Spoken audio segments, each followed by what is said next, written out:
I'm sure he will introduce himself too. Thank you, Greg. Hi, yeah, I'm Gregg Morrison, and most of you know me, the ones that have been around for 50 years or more. I studied in New Zealand and Canada. I did a PhD in the Yukon, and then I did a postdoc on Renison Bell down at La Trobe Uni in Melbourne, and then spent 10 years at JCU working on North Queensland gold deposits with a team of students, several of whom are here now. And then when I finished that, I went global roaming.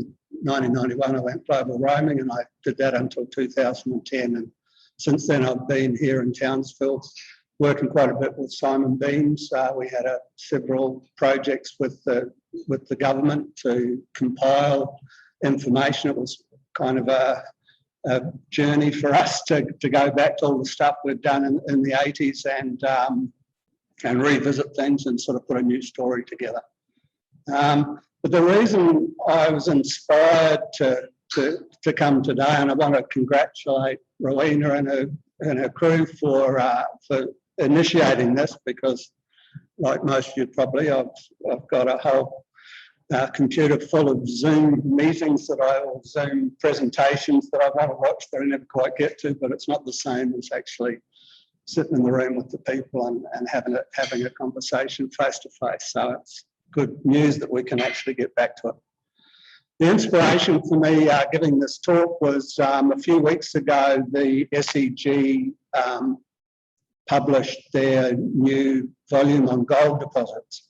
And the main authors of that, who are the world leaders really on gold, gave a 2-hour seminar that sort of explained the key points that were about what was in that volume. And that, as I do often at home, that inspired me to argue with my TV while I was watching the presentation, and made me realise that there's a lot of things that have been going on in the world, that there's so much that it's hard to keep up with, and it stimulated a lot of the ideas that have been languishing a bit in the last few years since we finished the GSQ work. So what I want to do is just give a brief introduction to gold in North Queensland and sort of how we classify it, and then just pick a few discrete examples of things that the SEG publication kind of stimulated that I think are useful in this part of the world.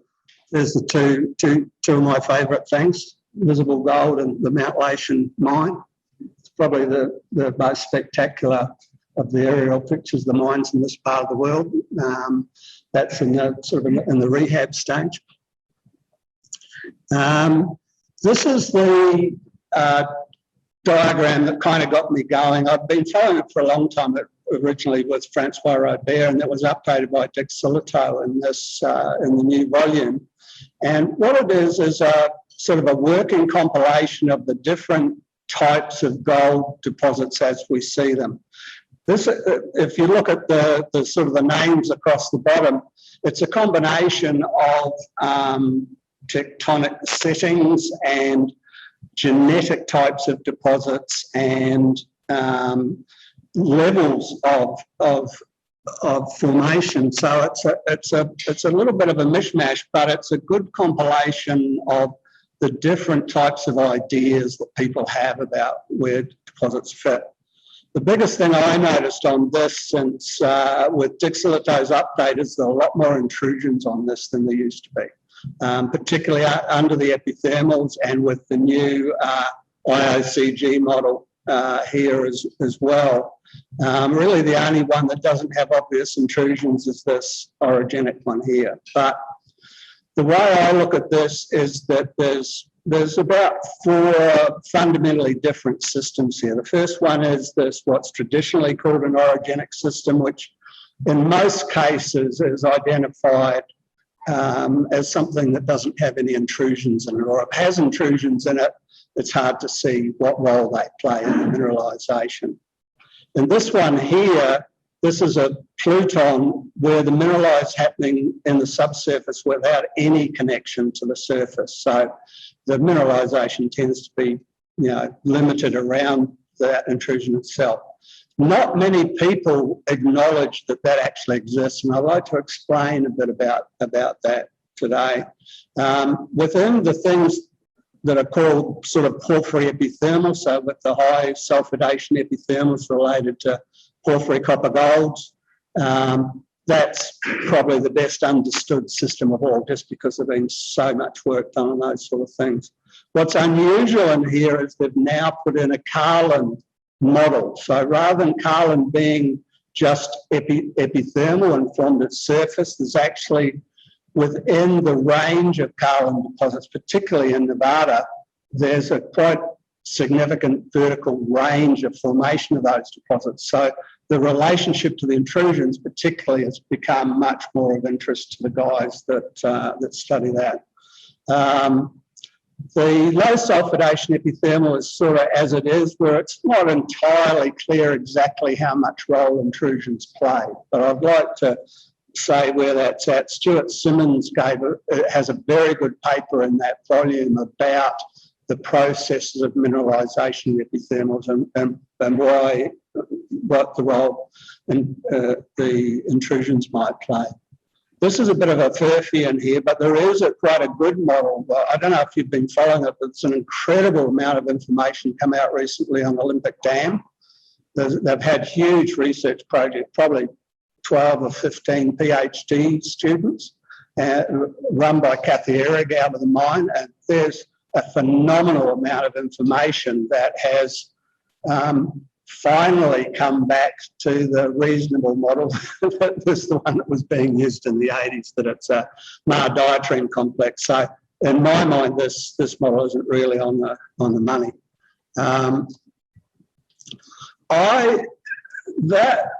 That's okay for the relationship between styles of deposits and levels of emplacement and fundamentally different types. But as many of you know, the way I've been approaching deposits up here particularly is to think of them as hydrothermal systems. And you know, I've been out in the field with people, so like I've got to think like a fluid to figure out where I'm going and who I'm going to interact with and what that's going to mean for where the gold is, kind of thing. And so my way of thinking is more to do with this diagram that I've sort of progressively modified over the years, and that is that there's those four main types that we recognised on the previous diagram can be subdivided in terms of the predominant fluid and the effect of the interaction between different variants of fluid. So this is what's the classic orogenic model, where most people think the fluid derives from pure metamorphism. For example, the transition from green schist to amphibolite grade metasediments releasing water. But what we've learned by studying a lot of deposits of that character is that now there's a whole vertical range of those deposits. In fact, everything from surface to 20 kilometres of mineralisation forms in these kind of systems. And when you look at the fluids responsible for the mineralisation, it's not nearly as simple as just being a bit of sediment-derived water. In fact, there's a fantastic piece of information that's there was a 15-kilometre hole drilled in the Archean crust or Proterozoic and Archean crust in Arctic Siberia. It's called the Kolar Deep Hole.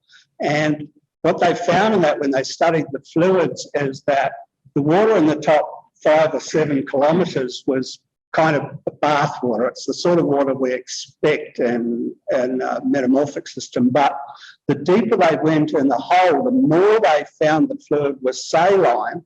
And at down about 12 kilometres particularly, there were pores within the metamorphic rocks that had extreme salinity and very high metal concentrations, including gold. The significance of that for me is that if you're in this kind of situation where you have a big structure tapping that kind of fluid, then you can get a whole range of mineral deposits out of a whole range of vertical extents through that. If you tap into the zone that has those metal-rich fluids, you'll get a magmatic kind of signature out of the fluid rather than bath water. Okay, so that's a very significant thing, and that is now seeing its way into the models for the deposits, and I'll explain that a little bit better. This class here has been misunderstood. The orogenic guys like Rich Goldfarb think anything related to an intrusion, the intrusion's just in the way of the big structure that's feeding the fluid from somewhere else. But the reality is that in a lot of even Archean deposits and everywhere else where you have orogenic things, the majority of them have intrusions in them. And that's because magnetism is part of the orogenic process anyway. It's not separate from the deformation and everything else. And so we're at the point now where we can actually make a much better separation, where the orogenic idea in itself is falling apart a bit because we've got much better information about where the fluids come from. So the key thing in a plutonic model for me is that it forms in the subsurface, maybe at 5, 10 kilometres, and that it entrains fluid derived from deeper in the crust, like the crustal fluid in here, but it also hornfells the surrounding rocks when it's in place, and that takes water out of the rocks and puts it in circulation. So there's a contact aureole fluid there, and that's actually the key feature that helped find Cadia and is the factor at Mineralization. For those of you that know about the reverse magnetic anomaly there, that's part of the same sort of process. Okay, so within these there are varying degrees of magmatic input, but essentially what happens is that the confining pressure is so much for most of these that the fluid pressure inside the crystallizing intrusion isn't enough to break out. So the mineralization tends to be either in or immediately above the intrusion and fades out upward. Okay, in the porphyry system, which we understand best, you have multiple phases of intrusions where the best mineralization is in the second and third order intrusions that come out of the core of that body. And so that's a dominantly magmatic fluid at the time of mineralization, but depending on the level of emplacement, you can have quite a lot of interaction with groundwater. And that means that where these things do extend to surface, you can stick an epithermal on top of a porphyry. So the majority of high sulfidation epithermals, for example, are considered to be the upward extension of the magmatic system interacting with the local groundwater. Okay, so and most people have epithermal stuck on top of this in the Dixilito model, for example. That's the classic pattern. For the epithermals, this is really representing low sulfidation epithermals, even though there's a predominance of groundwater in those systems when you look at them isotopically and look at the temperature of formation and do the fluid inclusions. The reality is that in the places where you have good mineralization, you can nearly always identify a magmatic input. So the guys in New Zealand will tell you that orange antimony precipitate in the Champagne pool at Waitapu is a basalt fart from 5 kilometres away, from 5 kilometres underneath. So it's a temporary aberration in the system. So you've got the circulating groundwater going on all the time, but at some point the basalt farts and you get the mineralisation. So this is demonstrated quite well isotopically. Okay, so that's the sort of conceptual framework. There's in here you've got a crustal fluid, and here you've got a magmatic fluid with an aureole, and here you've got a magmatic fluid that interacts with groundwater, and here you've got a lot of groundwater with a little bit of magmatic input that's often obscured. Okay, it's quite possible to have any combination of those things you want. Okay, there's epithermal level crustal metamorphic or orogenic systems. Right? There's plutonic things that overprint these. There's plutonic things that sit directly underneath porphyries, and a complete gradation in between, where the characteristics progressively change from one to the other. And as we said, there's plenty of epithermals that sit on top of porphyries. So these are just stops on the train track, basically, of a complete progression of styles of mineralisation that you can get. But if you understand how the fluid's behaving, then you can identify the characteristics that help you distinguish those different types. And that's a lot of what I've been about in all the metallogenic work that I've done with people like Harry and Simon. Okay, so here's the gold deposits of North Queensland. These are the ones in the deposit list are the ones that are better than 1 million ounces. The size of them is based not just on their production, but on their sort of existing resources, or on it's essentially the global resource, whether it's been mined or not.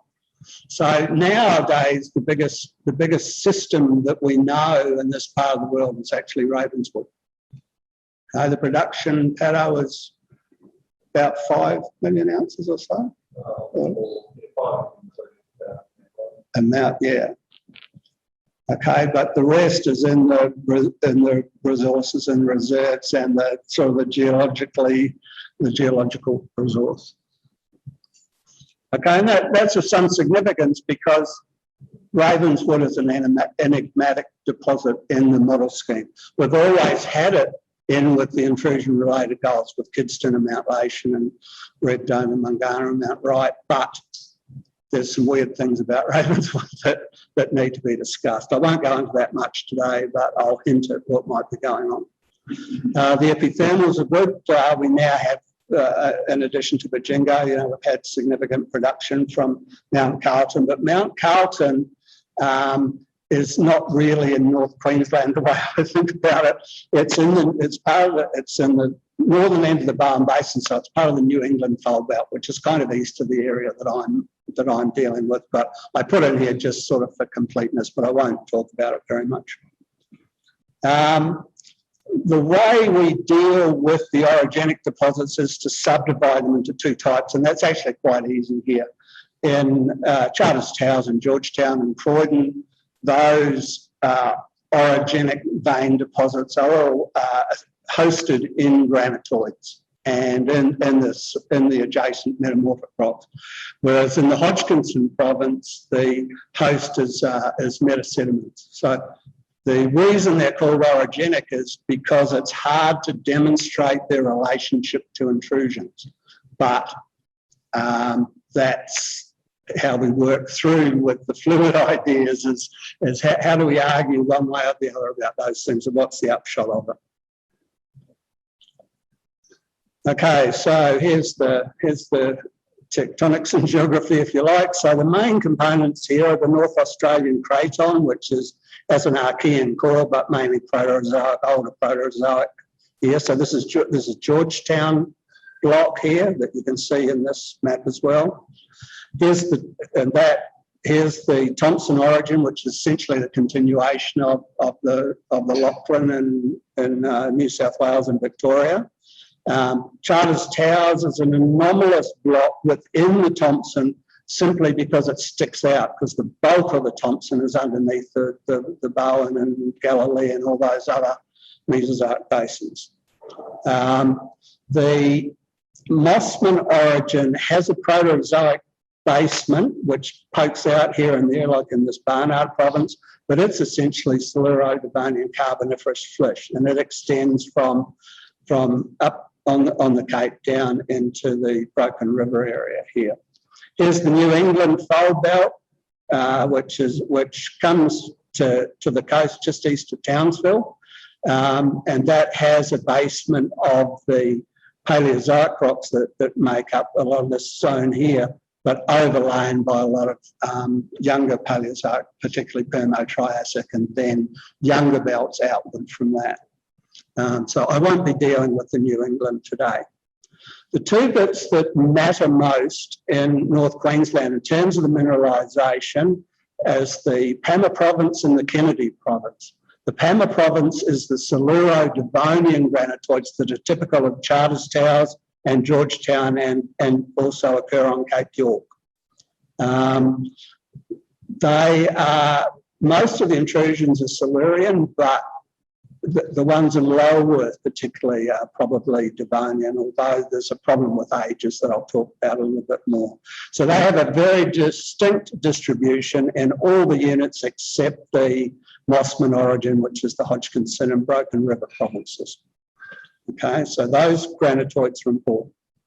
Here's the Kennedy Igneous Province, which sits there on the belt from Townsville to Chillagoe and extends all the way out into the Gulf to Mornington Island, so out this way like this.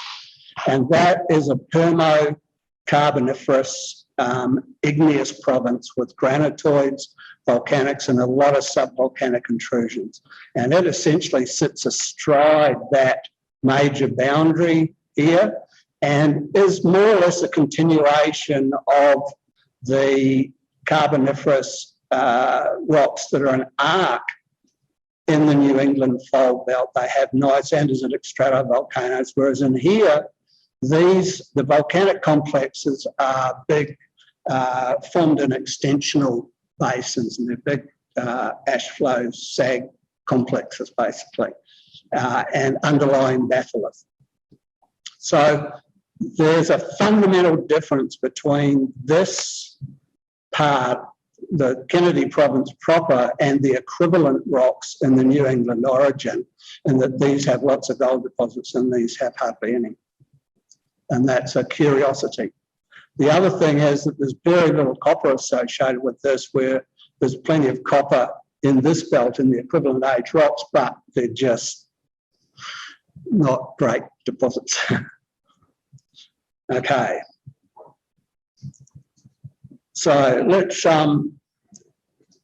just talk about the overall deposit distribution and classification. So here's sort of a list of types that I mentioned before, and the two age groups. There's a late Devonian group that relates to the Bindian orogeny, or that's what it's called elsewhere in Australia, and then these three are related to the whole Thermocarb Kennedy province event.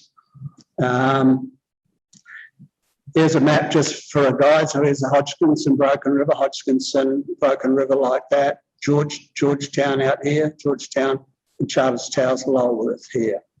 Okay, Townsville and Kansas hidden away.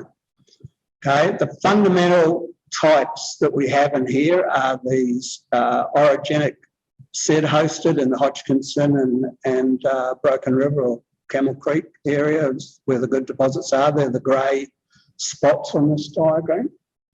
Oh, the legend, yeah, the legend's there, okay. And yeah, there's none of those outside the Mossman origin fundamentally. The next type are the intrusion-hosted ones, which are the green dots, so Croydon, Woolgar, the Etheridge, Georgetown area, and particularly Lulworth and Ravenswood, Batholith area. So the best deposits are here in Charters Towers itself, of course, but there are significant deposits. There's 1 million ounces at Croydon, for example. There's heading for 2 million ounces now in the BVS deposit at Woolgar. So there's epithermals there as well, but the new resources that you'll see if you look on the strategic website are in these, what we've dated as Devonian mesothermal veins. Okay, so essentially these things follow that the Siluro-Devonian Pama province granitoids, but how they're related to them is a bit negotiable. The epithermal deposits, the best ones, are down on the Drummond Basin in the area of Bajingo and down the edge of the Anarchy Inlier down here. Mark Lindsay, who I guess isn't here today.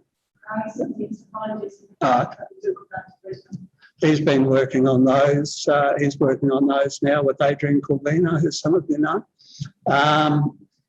And there's a few scattered ones elsewhere as well. The most interesting one probably is Agate Creek, which they're mining sporadically at the moment out in the sort of the Gilberton, Western Georgetown area.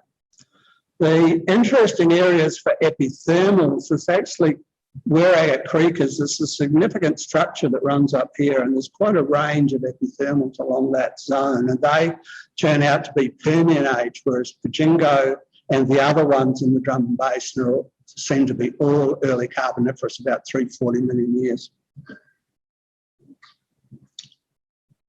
Okay, here's the permo-carb phase of things. The orogenic deposits here are in the same hydrothermal mineralising epoch as all the intrusion-related things. And the distinctive thing about that is that amongst the intrusion-related things, there's not just gold deposits. So the project we had, the last one with the GSQ, was called Intrusion-Related Mineral Systems in North Queensland. And that's because, apart from the gold, there's all the tin deposits like at Herberton and the skarns and that at Chillagoe, and various, the wolfram deposits at Mount Carbine and such. They're all part of the same orogenic event.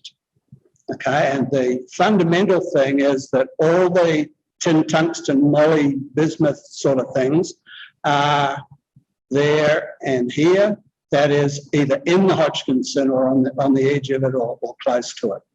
Okay, and that means that the magma source in here, even though it's the same age as the magma over here, is different. So all the gold, the variations on gold are all in this block here, which is the Georgetown older basement and Ravenswood, Drummond Basin, Anarchy down here. Okay, so there's a fundamental control on what kind of deposit you get amongst these intrusion-related mineral systems, depending on what the basement rocks are, particularly what the lower crustal rocks are, because that's the melt source. So the implication in this is that the Hodgkinson is underlain by metasedimentary rocks with a lot of lithophile elements in them, whereas this block here is underlain by at least some intermediate mafic igneous rocks. And that's the magma source. Okay, so Hodgkinson orogenic metasediment hosted rocks. The Hodgkinson's always been a problem because it's lots and like every other turbidite belt pretty much has lots and lots of deposit, lots and lots of occurrences, and lots and lots of alluvials, but very few decent sized deposits. Okay, so the analogue for here is Victoria. Even though Victoria is a different age, the styles of mineralisation and the character of the mineralisation is quite similar. But the exploration has been quite sporadic and not particularly successful. But in about 2012 to 15, when I was working on the intrusion gold, Vlad Lisitsyn from GSQ was working on the Hodgkinson. There was a big mapping program in the Hodgkinson, and he was studying the deposits, or a group of them was studying the deposits, and they came up with some quite interesting things, and that is so this is the Hodgkinson, this is the main part of Herberton, so Chillagoe, main part of the Kennedy province with Chillagoe and here near the Bend and the Palmerville Fault. And these are younger, mostly Permian intrusions with a boundary in here between S-type granites and I-type granites. And that actually explains why in here the intrusions all have tungsten, moly, tin mineralisation, whereas the intrusions in here have a whole range of things, but there tends to be quite a lot of moly, tungsten, bismuth, and even copper gold occurrences together with some tin occurrences. So they're polymetallic, but it depends exactly where you are and what the basement is. The implication of the IS line has been used in a lot of other places, is that there's a fundamental change in the crust between here and here. And the significance of that is that this is where all the best deposits are. All the deposits with greater than a ton of gold are in this belt here with the outline. This is a boundary here that geophysically is a tectonic boundary, probably some deep basement, change of deep basement rocks from things with some mafics in it on this side to not much on this side. Here's a sort of a cartoon because the relationships are quite tricky in here. The country rocks are Devonian. This is sort of middle Devonian and they actually go back to the Silurian, Devonian, into the Carboniferous, the sedimentary rocks in here, and they're the most boring bunch of turbidites you've ever met. There's internal deformation in that doesn't span the full sedimentation, but is predominantly compressive between the late Devonian and sort of middle Carboniferous. So this is the Bindian and part of Canimblin orogeny. There's also intrusions in here from about 350 up to 300 and even younger. Some of these are in 280 and even up to 260 million years, these intrusions. But the ones over in here particularly are in this range. And the mineralisation ages that we have they overlap everything but extend into where they're essentially only the intrusions, not the compressive deformation. And that marks a change between gold antimony deposits and gold quartz deposits, the younger ones. And that's quite significant because the gold antimony deposits are fairly refractory and hard to get the gold out of, whereas the gold quartz are the ones that produce the gold for the alluvials and can be treated, as most of them have, and when they're doing a hard rock with stamp batteries. So there's a fundamental economic difference between those two.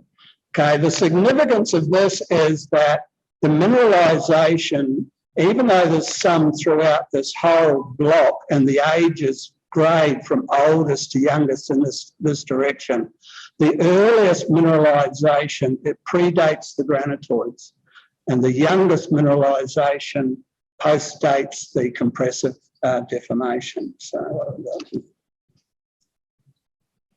okay, so I've said that. Okay, and the crustal boundary. Okay, so how does this work? that you have all this kind of overlapping things, and how come the mineralisation is so young?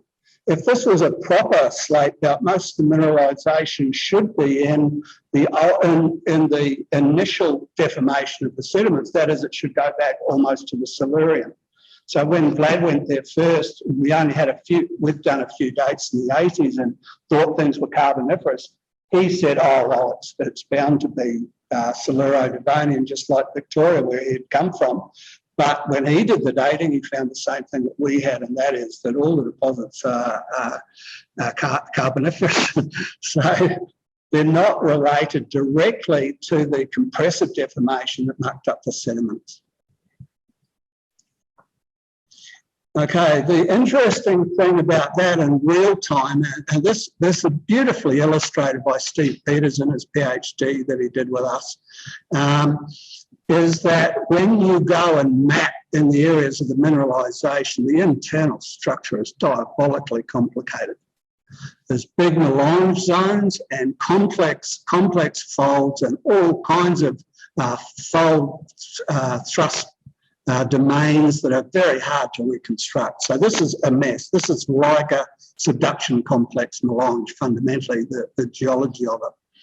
Okay, but the fundamental orientation of all of this is this sort of northwest orientation, which is the regional grain. When you go and look at the deposits that are in the same area, so this is the Kingsborough-Thornborough area where he did a lot of his work, there's two fundamental different orientations. There's early butt quartz veins that look like this, that are the stibnite ones that lie in that regional orientation. But all the gold quartz ones actually lie in this northwest to west-northwest orientation, which is across the regional grain.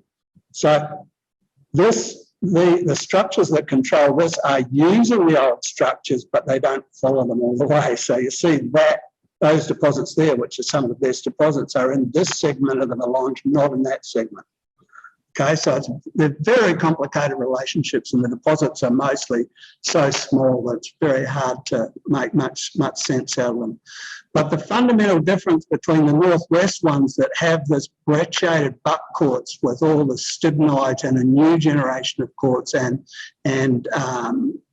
gold within the stibnite and in pyrite, and sometimes arsenopyrite, is fundamentally different from the ones in the west-northwest orientation, like this one from Mount Peter, which is near Edmonton, near Cairns, for those of you who know, where you've got actually fairly granular crystalline quartz with patches of gold in cavities and veinlets. Okay, so this is the free gold versus the stibnite gold type.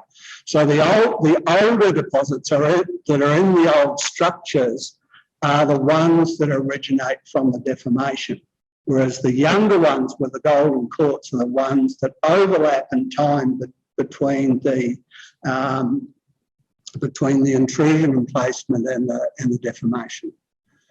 Okay, so the process here is that you've got the Siluro-Devonian Carboniferous sediments all being thrust up. Then in the early Carboniferous, you start melting the crust underneath, and as that magma rises, and here it forces a front of that metamorphic fluid ahead of it, and then overprints it with an aureole kind of fluid, like with a pluton, and then when it gets up to shallower levels, sticks dikes into it. And so you get sort of porphyry dike-related mineralisation in the younger stages. So it's a whole progression. So some of the gold may have been put into fluid during the compressive deformation, but and like most other sort of slate belts, particularly in New Zealand, there's a big time lag between the deformation and the emplacement of the mineralisation. That's because during the compression, the fluid has trouble escaping. But when you uplift the whole thing and crack it open, then that fluid comes out. So in New Zealand, for example, in the Otago schist, the metamorphism started at 100 million years. But a lot of the deposits are younger Cretaceous and even Tertiary, and there's deposits forming right now in the Tertiary conglomerates and fluid leaking out of the Alpine fault from the metamorphics. That's 100 million, could be 100 million year old fluid that's finally seeing the light of day. Okay, so the key thing in that kind of deformation-related mineralisation is not the compression and all the early structures, it's the uplift phase that liberates everything. Okay, so what does that mean for here? So that Victorian model is the same as here. That is, there's early sort of metamorphic mineralisation, later mineralisation that overlaps with the granites, and then has a whole bunch of other commodities associated with the gold. I've been following a few. There was quite a good seminar a month or two ago on Victoria where there are several people that talked about intrusion-related deposits that they're working on there now, but that's been a very long time coming. Okay, so the main thing out of this for this kind of thing is that it's possible to have big deposits, but it's really frustrating working on them. If you talk to anybody that's worked in the Hodgkinson, you see so much gold, but you can't join it up to the next bit fundamentally. But this Macraes deposit in New Zealand, 7 million ounces heading to 10, in the most boring looking beat up schist you've ever seen. If you want to know more about that, it's a fantastic paper by Andrew Allibone, who's an alumnus of here, on Macraes that explains what controls the mineralisation, but it's fundamentally the interaction between the deep-seated structures and carbonaceous lithologies. The other kind of model that's possible and has actually been tried here, some of the Telford geologists that worked for Newmont in the 70s and 80s went looking at domes in the Hodgkinson and actually found mineralisation, this Mount Madden place.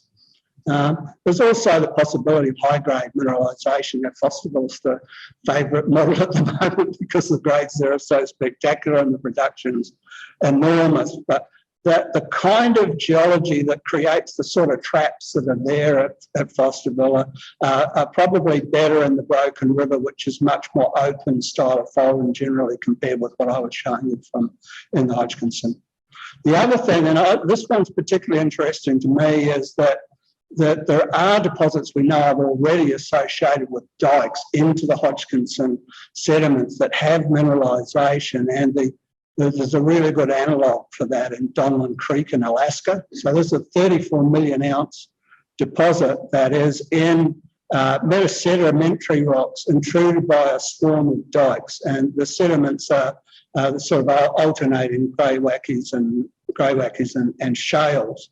And there seems to be, well, there's essentially it's the interaction between the fluid and the shales that's producing the mineralisation. So you get this gold, silver, arsenic, antimony, mercury mineralisation, particularly in the shales. But when you follow that mineralisation and some of the other occurrences, you actually see gold, arsenic, copper, bismuth, tellurium. And for those of you that have been working in this part of the world for a while, you know bismuth, tellurium is the really good indicator that there's an intrusion involved.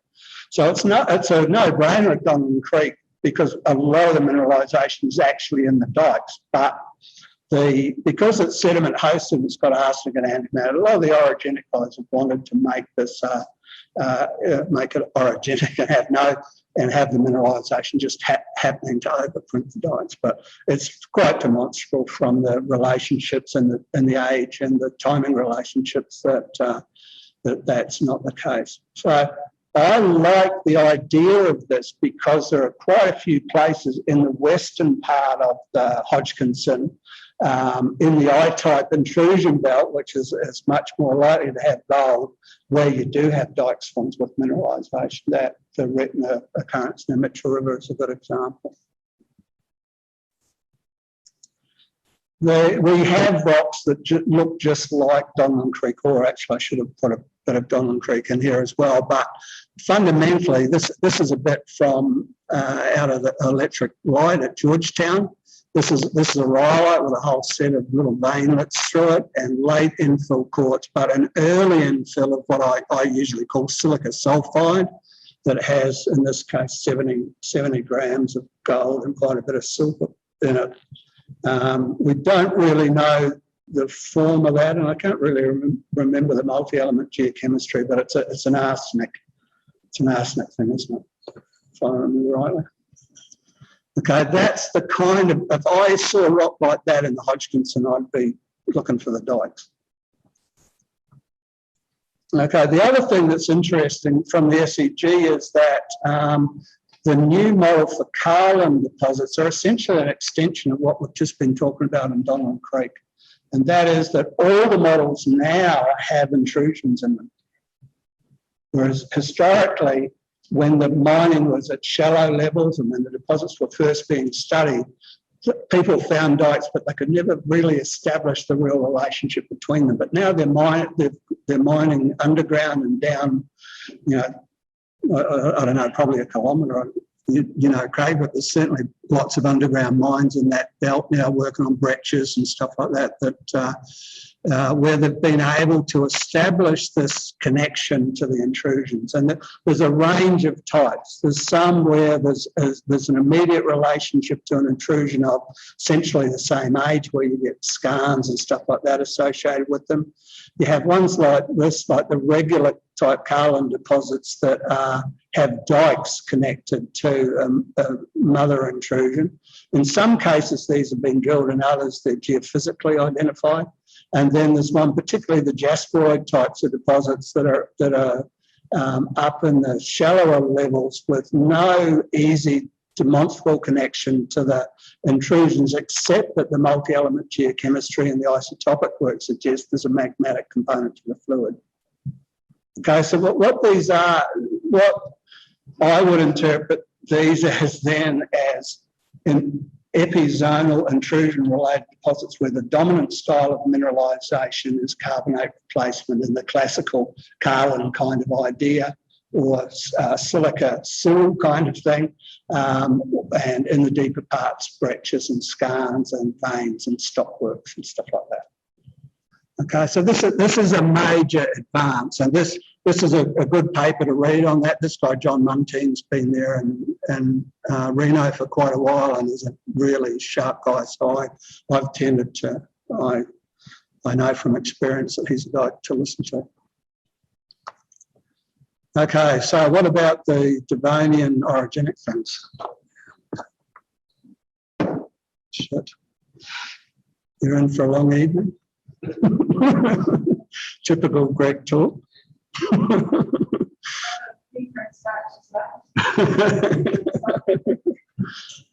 Okay, so here's the late Devonian Pluton-hosted orogenic things in Croydon and Woolgar and Etheridge and Lulworth, Ravenswood, and also up on Cape York, but nowhere in the Mossman origin.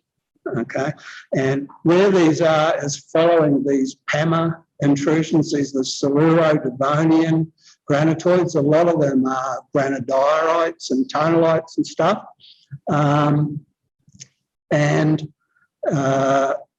So there's a tendency to think that they're all that they're genetically related, and we've been having this discussion since the early 80s in Charters Towers, where Steve Peters also worked, and that is that the deposits cross-cut the youngest intrusions in the suite of intrusion, Ordovician and Siluro-Devonian intrusions, and there's no demonstrable link to progressive phases within the intrusion that relate directly to the mineralisation. So essentially the intrusions are relatively monotonous and cut by the mineralising structures. Historically, when we only had potassium argon and rubidium strontium ages, we always got the same age between the intrusions and the mineralisation. But when we got zircon ages, we found actually that the youngest intrusions that are mineralised are at least 20 million years older than the mineralisation. And that's made us realise that the biotite and hornblends in the granitoids have actually been modified by a younger fluid that reset their rubidium, strontium, potassium, argon. Okay, so that's quite significant. The character of the mineralisation is this kind of structure. This is one out at Georgetown, but it's a reasonable indicator of what those things look like. That is, it's a lode. That is, it's a structure with multiple branches to it that includes quartz. In this case, the quartz is sort of brecciated and overprinted by the mineralisation. This is Mount Hogan out at Georgetown, which is one of great interest. The important thing really, though, is that there's a lot of these low-angle structures that are mineralised in this set, and that means they're actually quite hard to find. A lot of them could be quite like this one. A little bit of it poking out of surface, but most of it undeclared.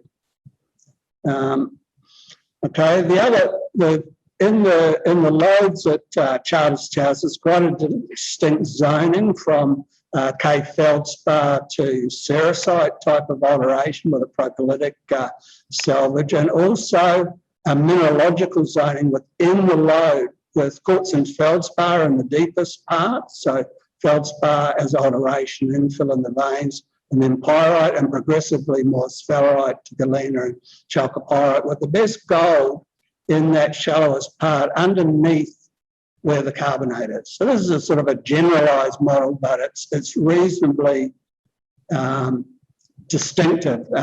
What I would point out here is that there is quite a lot more carbonate in the shallow parts of the vein, so it's quite possible around Charters Towers that there are structures that are mineralised in the subsurface that are really only characterised by carbonate at the surface. And I've gone wandering over a few of those, and I think that's an interesting idea.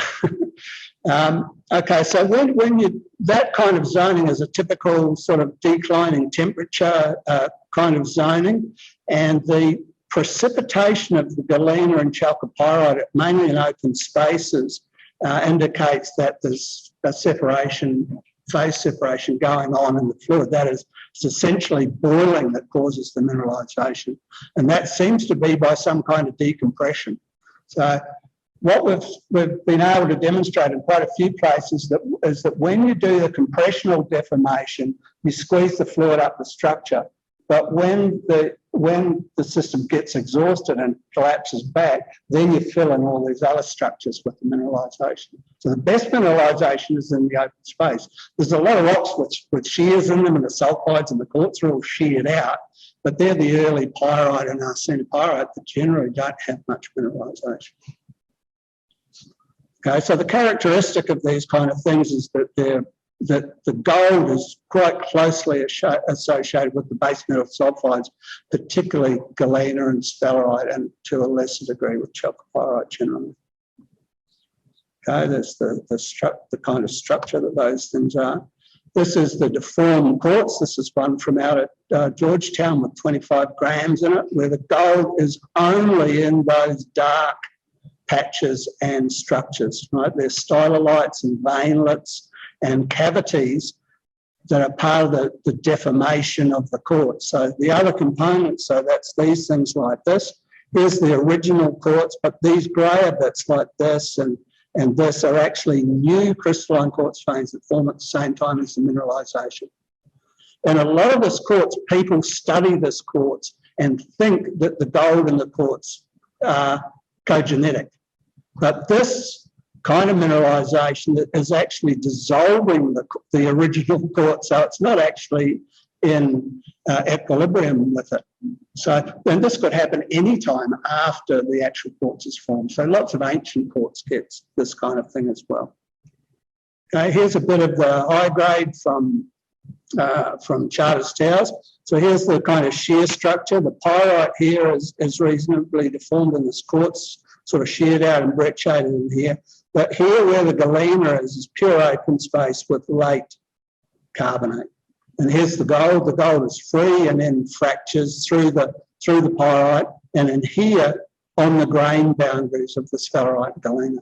So that's actually reasonably easy to recover. So nowadays, as we have at Kidston, where we have the same situation, it's very easy to grind that stuff up and get the bigger bits out with an Nelson concentrate or generally through gravity, and then leach the rest of it and get very high recovery. So the base metal sulfide associations are very good, a much better thing to own than something with a lot of arsenic in it, because the gold is much more often free in these kind of situations.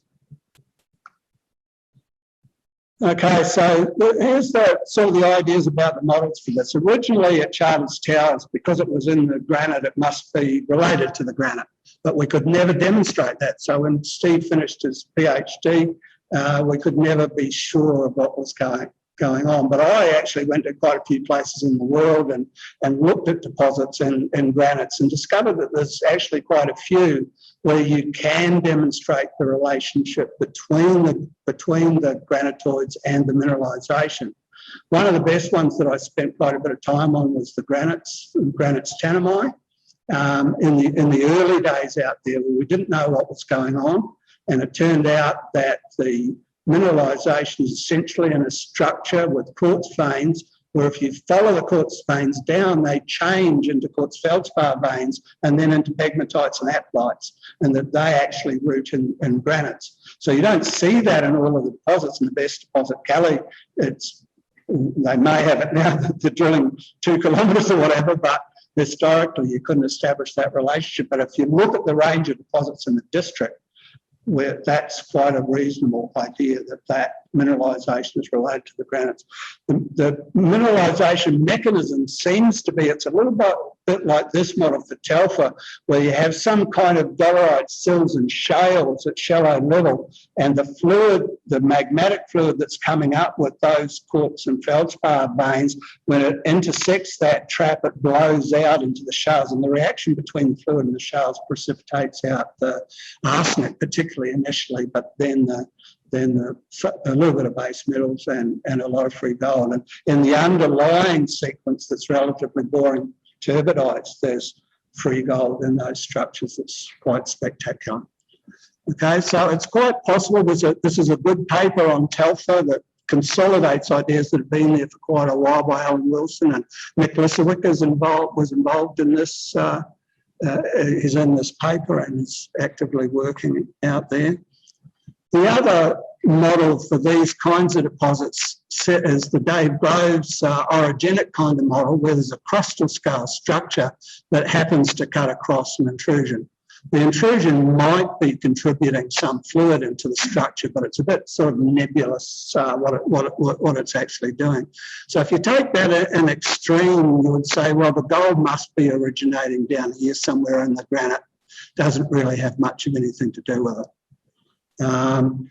But the interesting thing is the model that's now available for in the thousands of papers that are being published now on the Shandong district in China, which is the biggest gold producing area in the world now. And these are Cretaceous age veins that look just like Charters Towers veins that are in granitoids and metamorphic rocks, where the veins happily cut all the Cretaceous diuretic intrusions, but have a character like Charters Towers that suggests they are magmatic. And the mechanism for this now that's got great currency, particularly in China, is that the fluid that's responsible for the mineralisation is part of the metasomatism of the shallow part of the asthenosphere and underneath the crust, and then partial melting in the crust.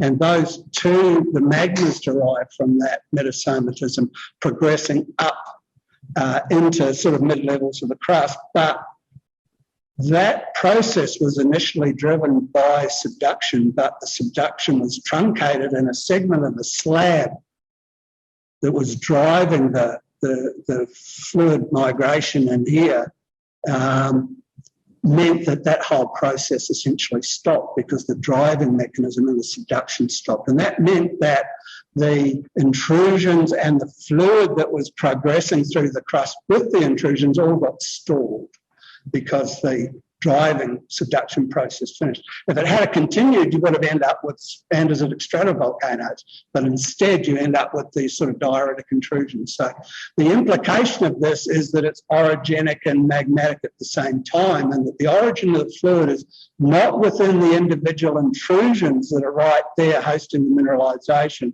but in the larger, deeper crustal area at the time when the melting was going on.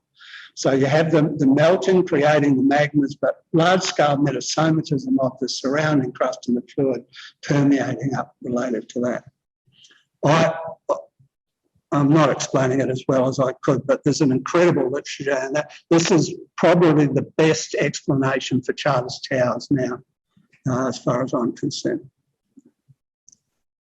Okay, the intrusion-related things. I won't dwell on this too much. The main thing about the intrusion gold is that the distribution of it is peculiar. Here's all the Kennedy Province intrusions in pink and volcanics in green, and the yellow dots are the demonstrated intrusion-related deposits, and hardly any of them are actually in the intrusions or the volcanics. They're all in peripheral areas, particularly around Charters Towers, where on the scale of maps like this, you can't actually see the intrusions, but when you go on the ground, the intrusions are right there and intimately associated with the mineralisation.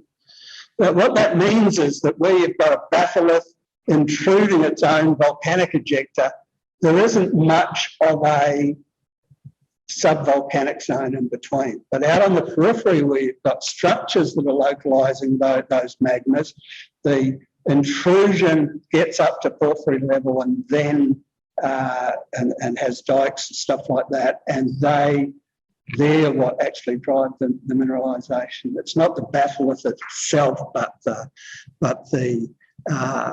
peripheral thing. There's two ways of looking at it. One is that this never had any mineralisation, which I think is what I was just saying. The other is that this had mineralisation, but it was in the roof of this batholith, and that's all been eroded off. And both of those are reasonable propositions, and it doesn't matter much in reality. Okay, so the thing is that the best intrusion-related deposits are in the same place as the Devonian mineralisation, and I think that is because the magma source for both is in a relatively mafic underlying crust, and so we're just reusing the same source that we had before for this kind of magnitude. Okay, well, I explained this a little bit before. I won't dwell on it, but fundamentally it's that these are not just intrusion-related gold, they're intrusion-related mineral systems that can have viable deposits of gold, silver, moly, tungsten, tin, and even indium if you're game. Okay, so, and it depends on the source of the melt, which of those you happen to get.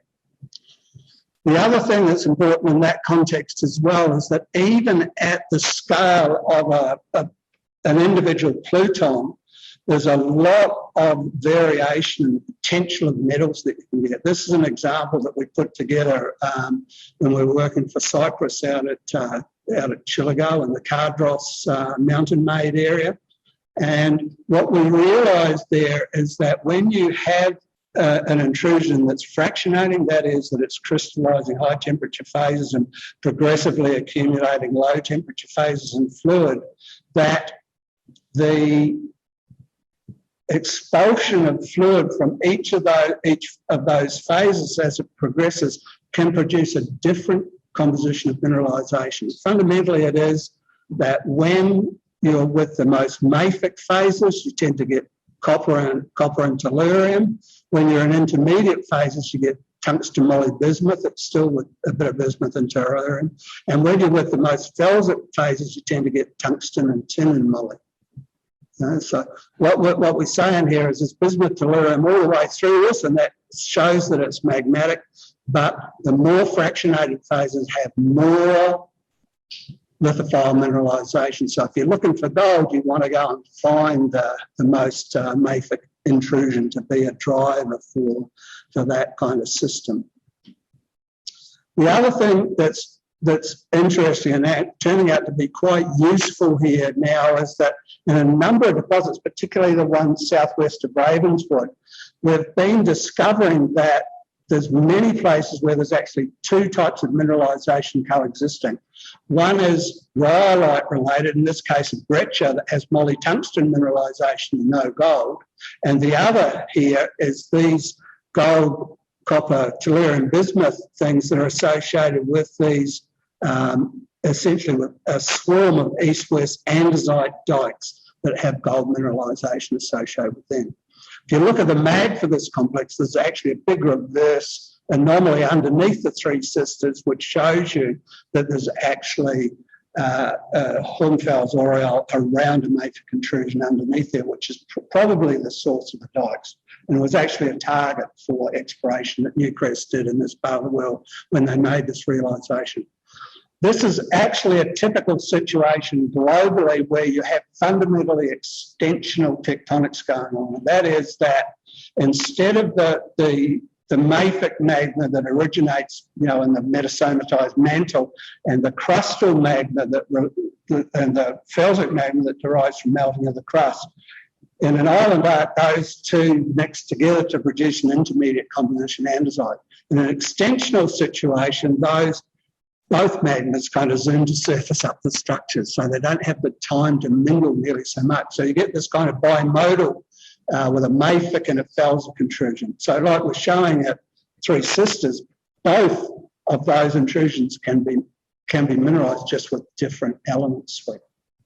But I realised when I was working through this, and again when I looked at some of the talk about Olympic Dam and the other IOCGs, is that that's where the crustal scale model for IOCGs has got, is that Olympic Dam is now is regarded clearly now as a diatreme complex, where hosted in granite, where the granite is a contributor of lithophile elements, or the granite magma is a contributor of lithophile elements, and the mafic intrusions that are actually responsible for formation of the diatreme are providing particularly the copper and gold. So that's a kind of mafic and felsic things overlapping, both forming mineralisation at the same time. And if they do it close enough to each other, you have a whole complex of mineralisation with both of them in it. So that you can get that story in a lot of detail out of all the new Kathy Eric papers, particularly. The best thing for me recently about the whole intrusion system model has been the metal zoning. This is the classic pattern of metal zoning around an intrusion, where the fluid that escapes away from the magma out into the country rocks progressively cools and oxidises, and generally goes from copper near the core through zinc, lead, silver and arsenic antimony. That's a very consistent metal zoning pattern that we see in virtually every intrusion-related system. So this is one for a copper gold moly porphyry, like say Bingham Canyon. But there can be, like in Bingham, there can be major ore deposits in all of those settings when you're in a big system. And depending on the composition of the magma, the position of the gold is different from place to place.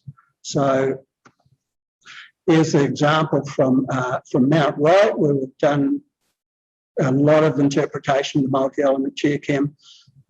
At surface, there's only 0.1 ppm gold, and that's associated with lead and zinc and a bit of silver. But when you drill 500 or 600 metres into it, you get into the gold bismuth core, and that's where the ore is. So that's an underground mine, because the near surface stuff is not particularly well mineralised. So historically, and I worked on this in the 80s, we walked away from Mount Wright because there wasn't enough gold at surface to justify drilling some holes.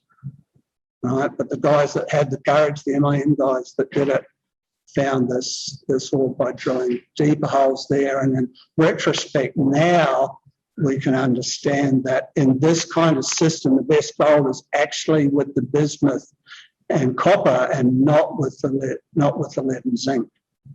So if we understand these systems well, we can predict where the best gold is going to be by analysing the metal proportions and seeing what elements gold correlates with best.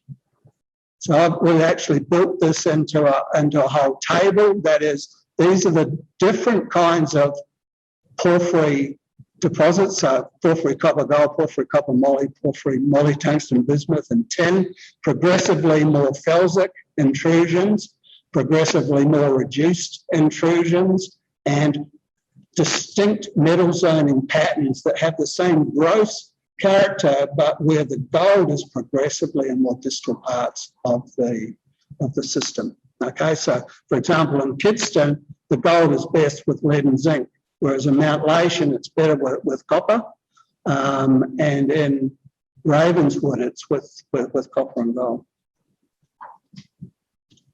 Okay, all of the ideas that we have about these intrusion systems can be congealed into this kind of crustal scale model, if you like, that ranges from plutonic things through porphyry things to epithermal. And by looking at the character of the intrusions, by looking at the nature of the quartz, and by looking at the style of mineralisation, multi-element geochemistry, we can tell where we are in this. So if we have information on any of those things, really, we can go find an analogue in here for the kind of thing that we might be wanting to look for. So I've got a lot of mileage out of this over the last quite a while.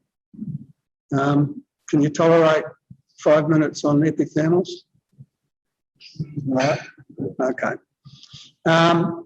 So low sulfidation epithermals. High sulfidation epithermals are drawn as being on the top of porphyry systems. Low sulfidation epithermals we understand really well because we can go to New Zealand and walk around the geothermal systems that are producing gold and the fossil ones in that part of the world. So we can see how the fluid system actually works and what controls where the gold is. So there's a global kind of model, if you like, which is that geothermal kind of one. We also have a model for epithermals formed in the hot spring environment, which is the surface precipitation of sinters and the like, and the breccias that are related to that. There's also a model for disseminated mineralisation that relates to maybe having a vein zone as a feeder and having the fluid blow out in a permeable horizon and produce dispersed mineralisation. And there's the model that we've developed here based on Larry Buchanan's original model for the position of the best mineralisation in veins. I'll just show you what we've done with that. So this is the classic model for a single pass and a boiling zone vein where you have a gas-dominated zone near surface, a boiling zone here where you've got gas and liquid together, and below the boiling level, the residual fluid from that segregation process. The process of boiling itself is the mineralising mechanism, the segregation of salty and bathwater kind of fluids, and the change in character from hydrosulfide carrying gold to the production of sulfides and pyrite. We discovered here that we can find out where we are in the North Queensland epithermals by looking at the texture of the quartz. And there's fundamentally three zones. When you're below the boiling level, it's crystalline. When you're in the boiling zone, it's those pretty crustiform, coliform things. And when you're in the shallow levels, there's a lot more chalcedonic silica with calcite. So when we go sampling the veins, we can identify where we are in this idealised model. And we can build a model of our own for each deposit. So when we had our epithermal research project here, we had half a dozen student projects working on different systems where we did exactly this and learned to and gave confidence to building this model. So the way of applying it, this is an example from Virgingo in the era when I was there with Craig and when John Hammond was helping out, and he liked the textural idea, and John encouraged the guys to go out and sample a lot of the veins around the place and identifying the main textural types. So here's the blue is the crystalline zone, the green are the crustiform, coliform ones, and the oranges and yellows are the shallower level things. So there's a fundamental progression from blue up here to green in the middle to yellow and orange out here. That is, it's deep. At surface, you're deeper in the system over there than you are here.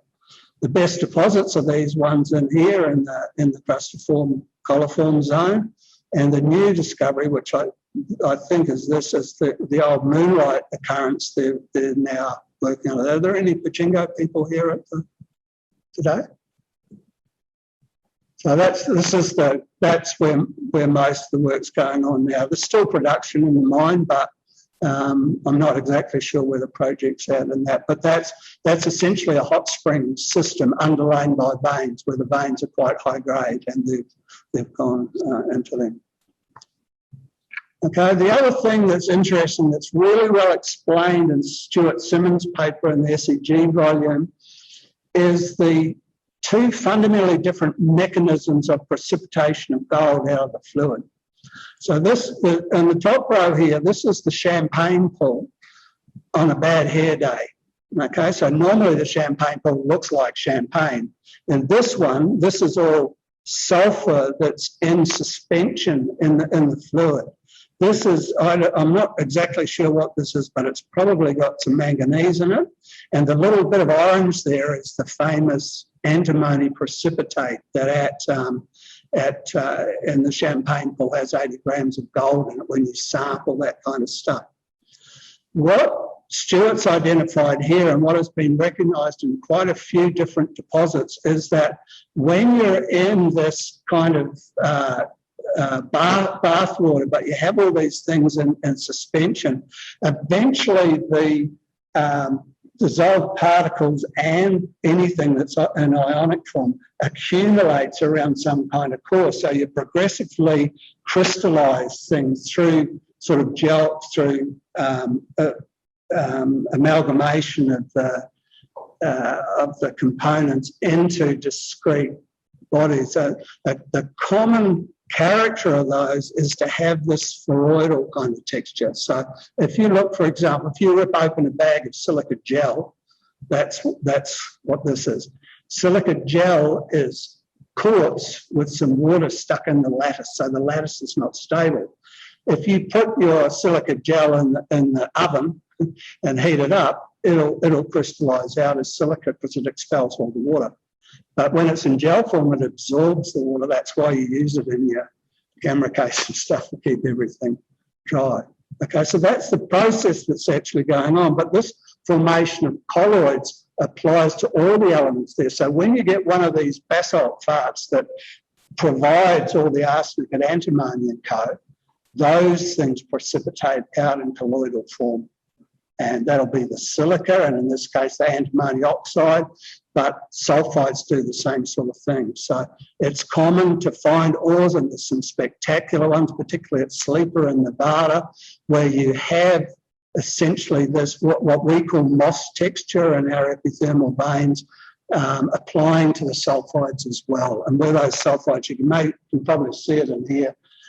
This is mostly markazite here, whereas this is pyrite, and the markazite is being replaced by pyrite. The markazite was in colloidal form originally, but it had the gold in its lattice, but when it gets recrystallized to pyrite, the gold actually gets chased out of that lattice as the pyrite forms a proper stoichiometric shape, and the gold then becomes slightly more free than it was. So that's how you get gold out of bathwater. The other way that's also from New Zealand is in the geothermal wells, where they're controlling the segregation of liquid and gas to make steam from the steam to get as dry a gas as possible to drive the turbines. They do that by controlling the pressure where they at the offtake points, and they have a plate there that opens and closes that does that. And when they've sampled plates in Kawerau, one of the big systems there, they found that they had this precipitate on the plate with 5% gold and 30% silver and with chalcopyrite in it. What that means is that the mechanism of getting the very low concentrations of those metals out of the fluid is the decompression that's caused by changing the pressure on the fluid. Okay, and that fluctuations in pressure is like that is what causes the pretty bands that you see in crustiform, coliform bands. And a lot of that, and gold as well. This is a bit from Fruta del Norte. That's all gold there. This is a mixture of sphalerite and pyrite, and this is manganese calcite. This is base metal sulfide, and this one here is from Mangani in Sumatra. Beautiful manganese calcite coliform and crustiform form. The distinctive thing here, like it is on this plate, is that the gold is intimately associated with the base metal sulfides, because the base metal sulfides come out of solution best by decompression. So this applies through this whole range of deposits, and I think it's quite important in terms of the metallurgical types. And that is that where you have gold with arsenic, it's nearly always a problem with being refractory. But most of the arsenic comes out either in this colloidal process when you're in epithermals, or by reaction between the fluid and carbonaceous country rocks when you're in at deeper level things, right? Whereas most of the base metal sulfides come out where you change from compression to extension. That is where you decompress the fluid. That's what causes the precipitation. And that way you get the gold on the grain boundaries with the sulfides. Okay, so I know that I would rather find something with free gold or something with gold associated with base metal sulfides than something with arsenic, because you need a much bigger deposit and a much more expensive processing method to get the gold out of most arsenic ores. Right? The thing that made Kidston make obscene amounts of money was that the grade distribution and the gold distribution were very uniform, and that all the gold grains were sort of 100 micron kind of size, and they all sat on the boundaries of the sulfide grains. So when they ground the sulfide, all the gold got exposed to the cyanide solution. So you got very high recovery with the cyanide. Okay, so free gold with base metals is more money in your pocket than a bunch of arsenic, especially if it doesn't make you feel well. Okay, just a comment on Mount Carlton. Mount Carlton, there's all the recent literature from JCU, from all the studies that were done there as part of the GSQ project. I'd worked on it previously, and I had actually supervised Tim Coughlin, who did his master's there with MIM in 1995. And this is his model down here, and that is that Mount Carlton sits on step-down faults in the basement on the northern edge of the Bowen Basin that are occupied by the andesitic volcanics, which the green, intruded by rhyodacite dikes that get to surface in the form of rhyodacite domes. And those domes are actually placed into a lake that had coal measures in and around the edge of it. Okay, so it's the interaction between the magmatic fluid from these dikes and the groundwater makes this high sulfidation system. The hatch patterns here are the alteration with the silica alunite, which extends for 13 kilometres along that belt, in and around the centre, and more argillic alteration in the periphery. The gold and silver and germanium and all other 27 elements that they get paid for in these kind of ores. These are the copper ores that are veins and breccias, typically with energite, the sulfo salt. Here's a proper breccia that occurs in the throat of the dome. This is a breccia with the very distinctive pink alunite, which is actually ore stage alunite, as distinct from the white alunite that occupies the big area of alteration around it. And this is some of the banded sulfide ore from A39, which is the lead zinc silver deposit. That is on the flanks of the dome where fragmentals and rubble and ash from the domes was going into the lake. Okay, I think if Ned Howard's going to be here, he may well talk you through this, and there's probably most of you are familiar with this story anyway, but that's an interesting aside. But the thing about this is in the New England, part of the New England fold belt, not part of the permo-carb of North Queensland. Okay, it's in the edge of the Bowen Basin, so that's a whole other cycle starting there, and it's associated with andesitic volcanics, which are rare in the rest of North Queensland. So if I was looking for more of these, I'd be going south rather than north, although we do know of a handful of high sulfidation systems in the northern part of Queensland, but they've been fairly disappointing. Okay, so sorry for my usual long-windedness, but this is what I've sort of got out of the SEG volume, I guess, in the talks, and that is that the metamorphic fluid that's responsible for orogenic deposits is not simply a amphibolite green schist boundary metamorphic fluid. It's a fluid derived from dewatering of the whole crustal pile, particularly when there's magmatism going on. The Pluton-related deposits like Telfer and Moruntau are a genuine type of mineralisation in their own right that is a valid deposit type to chase. Up here, particularly, the intrusion-related systems are multi-commodity. They're not just gold systems. And the best epithermals have a magmatic input. Okay, so the basalt fart idea. Okay, so that's where I'm at. Thank you.